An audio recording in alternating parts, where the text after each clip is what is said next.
Shalom, salam sejahtera untuk kita semua. Perkenalkan, nama saya Denny Frimsa Gregoris Tarigan dengan NIM 210306036.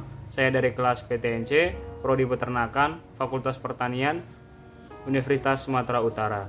Nah, di sini saya akan mengerjakan tugas dari praktikum anatomi dan fisiologi ternak pada hewan ruminansia yang dibawakan oleh Ibu Dosen Tati Fidianasari, SPTMP. Sebelumnya, ada baiknya terlebih dahulu saya menjelaskan apa arti hewan ruminansia. Hewan ruminansia merupakan hewan pemamah biak, yang artinya hewan mamalia yang mengunyah makanannya sebanyak 2 kali. Contoh dari hewan ruminansia sendiri yaitu seperti kambing, lembu, dan juga sapi. Nah, pada praktikum kali ini saya membawakan hewan ruminansia kambing. Nah, adapun sistematikanya yaitu yang pertama adalah Kingdom Animalia, kemudian superfilum Chordata, kemudian filumnya Vertebrata, kemudian kelasnya adalah Mamalia, ordonya adalah Artiodactyla, familinya Bovidae, genusnya Capra, dan spesiesnya adalah Capra sp. Di sini saya akan menjelaskan organ-organ Tractus digestivus pada Capra sp ataupun hewan ruminansia. Yang pertama itu ada cavum oris ataupun mulut sebagai tempat masuknya pakan pertama ke dalam tubuh dan juga tempat mengunyah makanan. Nah, dalam cavum oris juga terdapat dentis yang terdiri dari incisivus, premolar, dan juga molar. Nah, dalam cavum oris ini juga terdapat kelenjar saliva yang berperan dalam proses pencernaan secara kimiawi. Kemudian ada esophagus ataupun saluran penghubung antara cavum oris dengan ventriculus. Nah, dalam esophagus ini tidak terjadi proses pencernaan apapun dikarenakan ukurannya yang kecil. Namun, esophagus dapat menyesuaikan ukurannya dengan pakan yang masuk dalam tubuh. Kemudian dari esophagus ada ventriculus yang berfungsi sebagai tempat penyimpanan makanan sementara yang nantinya akan dikembalikan ke dalam mulut. Nah, di dalam ventriculus ini terjadi juga proses pembusukan dan di dalamnya juga terdapat enzim selulose yang berguna untuk mengurai selulosa. Nah, di dalam lambung ini juga terdapat beberapa bagian seperti rumen, reticulum, omasum, dan abomasum. Nah, dari ventriculus kita masuk ke rangkaian Instittinum tenui. Nah, dalam Instittinum ini terjadi proses penyerapan sari-sari makanan yang sudah diolah di dalam ventriculus. Nah, kemudian di dalam Instittinum tenui ini terjadi proses pencernaan secara absorpsi dan juga fermentasi. Nah, Instittinum tenui ini juga terbagi beberapa bagian pula, seperti duodenum, jejunum, dan ileum. Nah, di dalam duodenum ini terjadi proses pencernaan ataupun penyerapan sari-sari makanan dengan bantuan enzim-enzim yang dihasilkan dalam pankreas. Kemudian kita masuk ke jejunum. Di dalam jejunum ini terjadi proses penyerapan sari-sari makanan seperti air, vitamin, protein, karbohidrat, dan bahan lainnya yang bersifat lipofilik. Kemudian kita masuk ke ileum yang merupakan tempat proses penyerapan makanan yang tidak diserap dalam jejunum. Kemudian dari rangkaian Instittinum tenui kita masuk ke dalam Instittinum crassum ataupun usus besar. Nah, di dalam Instittinum crassum ini terdiri dari beberapa bagian pula seperti colon ascendens dan juga colon transversus. Nah, di dalam Instittinum crassum ini juga terjadi proses penyerapan berbagai zat vitamin dan juga tempat penjaga keasaman dan juga tempat pencegahan terjadinya infeksi pada saluran makanan. Nah, Instittinum crassum ini merupakan di sini juga maksud saya terdapat juga cecum yang berada di antara usus halus dan juga usus besar. Nah, setelah dari Instittinum crassum kita masuk ke dalam rektum ataupun tempat feses sementara sebelum dikeluarkan dari anus. Kemudian kita masuk ke dalam anus ataupun tempat feses ataupun ampas-ampas yang sudah tidak diperlukan dikeluarkan. Di sini saya akan menjelaskan proses perjalanan pakan pada ternak ruminansia. Pertama, pakan akan masuk ke dalam cavum oris atau mulut. Nah, di dalam cavum oris, pakan akan mengalami proses pencernaan secara mekanik yang dibantu oleh dentis ataupun gigi. Nah, di dalam cavum oris ini juga terdapat kelenjar saliva yang berfungsi untuk mencerna karbonhidrat. Kemudian dari cavum oris, pakan akan masuk ke dalam rumen melalui esophagus. Esophagus merupakan saluran penghubung antara cavum oris dan juga rumen. Nah, di dalam rumen, pakan akan mengalami pencernaan juga. Di sini, pakan akan dicerna menjadi bubur oleh gerakan dinding rumen. Di sini rumen ataupun pada rumen di dalamnya pakan akan mengalami absorpsi VFA ataupun volatile fatty acid. Nah, di sini pakan akan dibentuk menjadi gumpalan-gumpalan kasar atau yang kita kenal dengan bolus. Nah, kemudian pada saat ternak ruminansia ini istirahat, bolus tersebut akan dimuntahkan kembali ke mulut ataupun kita kenal dengan regurgitas. Kemudian bolus tersebut akan dikunyah kembali ataupun kita kenal dengan proses remastikasi. Kemudian bolus tersebut akan ditelan kembali ataupun kita kenal dengan redeglutasi. Kemudian bolus tersebut akan dicerna kembali oleh enzim-enzim mikroba pada rumen sehingga namanya berubah menjadi digesta. Kemudian pakan yang sudah dikunyah kemudian langsung ditelan dan akan langsung masuk ke retikulum. Nah, di bagian retikulum pakan akan mengalami proses pencernaan secara fermentatif yang dibantu oleh bakteri anaerob dan juga protozoa. Nah, di bagian retikulum ini juga pakan akan mengalami proses absorpsi ataupun penyaringan dari benda asing sehingga tidak masuk ke dalam bagian omasum. Nah, setelah dari retikulum, pakan akan masuk ke bagian omasum. Nah, di bagian omasum ini ataupun kita kenal dengan perut buku karena bentuknya seperti lembaran-lembaran yang mungkin terdiri dari lebih kurang dari 100 lembar.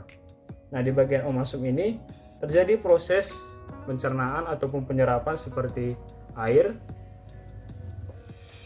air, kemudian amoniak, asam lemak, dan juga elektrolit.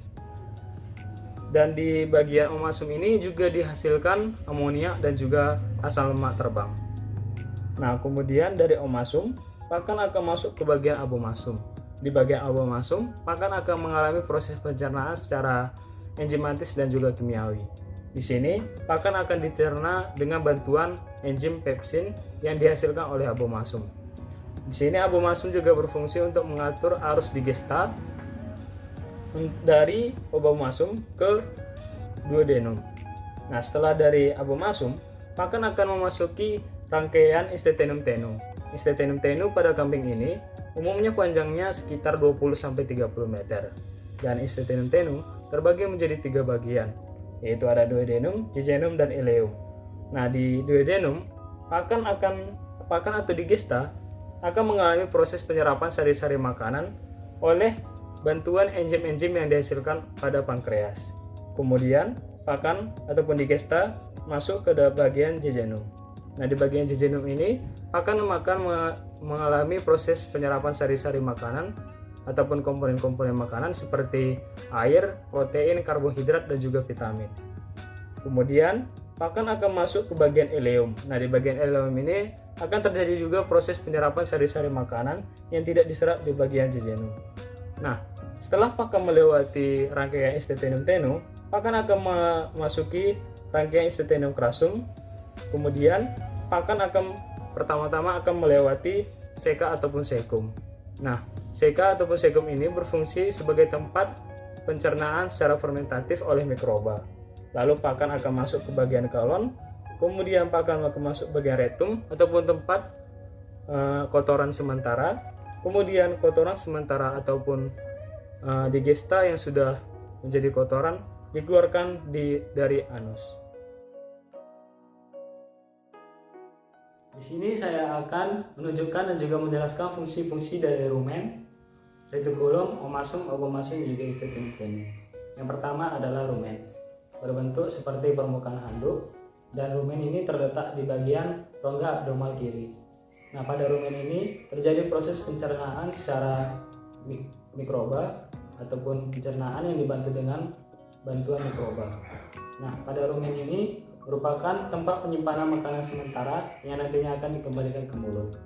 Di sini, makanan dicerna sampai menjadi keadaan bubur yang dibantu oleh gerakan mengaduk dari dinding rumen ini. Kemudian dari rumen kita masuk ke retikulum ataupun bagian yang berbentuk seperti sarang lebah. Nah, di bagian retikulum ini terjadi proses pencernaan secara fermentasi yang dibantu oleh bakteri anaerob dan juga protozoa.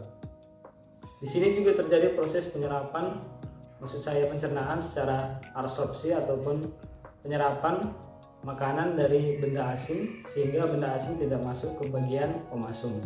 Di sini juga terjadi proses pencernaan makanan hingga makanan menjadi berbentuk seperti gumpalan-gumpalan kasar ataupun bolus. Kemudian dari retikulum kita masuk ke bagian pemasung, berbentuk seperti berbuku-buku ataupun berlapis-lapis. Di sini terjadi banyak sekali proses penyerapan, mulai dari penyerapan air, asam lemak tertentu, ataupun natrium. Kemudian dari pemasung kita masuk ke bagian abomasum. Ini merupakan abomasum yang merupakan lambung sejati pada ventriculus. Nah, di abomasum ini terdapat banyak sekali HCl yang berfungsi untuk membunuh bakteri. Di sini juga terdapat berbagai pencernaan dengan bantuan ataupun pencernaan secara enzimatis dan juga kimiawi. Contohnya seperti enzim peptin yang dihasilkan oleh dinding abomasum yang berguna untuk memecah protein menjadi pepton. Kemudian dari abomasum kita masuk ke Steatenum tenui. Di Steatenum ini terjadi proses penyerapan sari-sari makanan yang sudah diserap dari abomasum. Di sini terjadi proses penyerapan makanan yang kemudian hasil dari penyerapan tersebut disebarkan ke seluruh tubuh dalam bentuk energi. Nah, di dalam Steatenum tenui ini terbagi menjadi 3 jenis ataupun 3 bagian, yaitu duodenum, jejunum, dan juga ileum. Di sini saya akan menjelaskan mikroba-mikroba yang ada pada saluran pencernaan hewan ruminansia.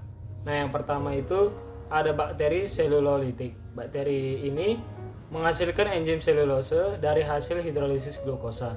Dapat juga menghidrolisis hemiselulosa. Nah, beberapa contoh bakteri ini yaitu Bacteroides succinogenes dan Clostridium acetobutylicum. Nah, yang kedua itu ada bakteri hemiselulolitik, yaitu hemiselulosa merupakan struktur polisakarida penting dalam dinding sel. Nah, meskipun demikian, ada beberapa mikroorganisme yang dapat menghidrolisa selulosa. Antaranya yaitu Clostridium celluloforans dan Bacteroides ruminicola. Nah, yang ketiga itu ada bakteri proteolitik. Merupakan jenis bakteri yang menghasilkan enzim protase yang berfungsi untuk menghidrolisis ikatan peptida. Nah, beberapa contoh bakteri proteolitik ini antara lain Bacteroides amylophilus dan Clostridium sporogenes dan Bacillus licheniformis. Nah, yang keempat itu ada bakteri metanogenik. Merupakan bakteri pembentuk gas metan. Contohnya itu Methanobacterium ruminantium dan Methanobacterium formicium. Nah, yang kelima itu ada bakteri lipolitik. Beberapa spesies bakteri menggunakan gliserol dan gula. Nah, sementara itu beberapa spesies lainnya dapat menghidrolisa asam lemak tak jenuh, dan sebagian lagi dapat menetralisir asam lemak rantai panjang menjadi keton. Nah, contoh bakteri lipolitik ini antara lain Anaerofibrio lipolitica dan Selemonas ruminantium. Nah, yang keenam itu ada bakteri pemakai asam ataupun acid utilizer bakteria, yaitu beberapa jenis bakteri dalam rumen dapat menggunakan asam laktat.